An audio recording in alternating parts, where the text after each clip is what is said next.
Hello guys, এই দেখো গরম গরম ভাত বসিয়েছি আর প্রেসার কুকারের মধ্যে ডাল সেদ্ধ দিয়েছি। একেবারে কাঁচা তেল তেল ডালটা সেদ্ধ করবো আর ডিমের মাংস। কেন তোমরা তো জানো তো ঘরে জল, এই দেখো কত জল, জলের মধ্যে দাঁড়িয়ে দাঁড়িয়ে করতে ইচ্ছা করছে না। ভাত ডাল সেদ্ধ আর ডিমের অমলেট করবো।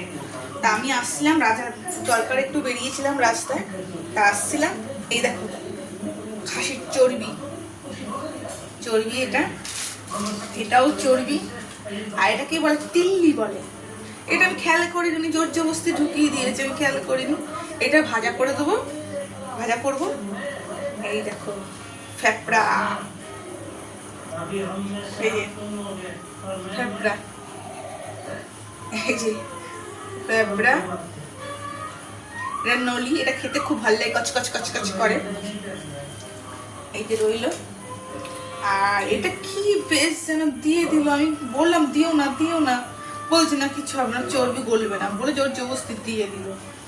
এখানে আছে 750 মতন মাংস আছে, সব কিছু দিয়ে চর্বি ঠর্বি দিয়ে বিকালে কষা কষা করে করবো।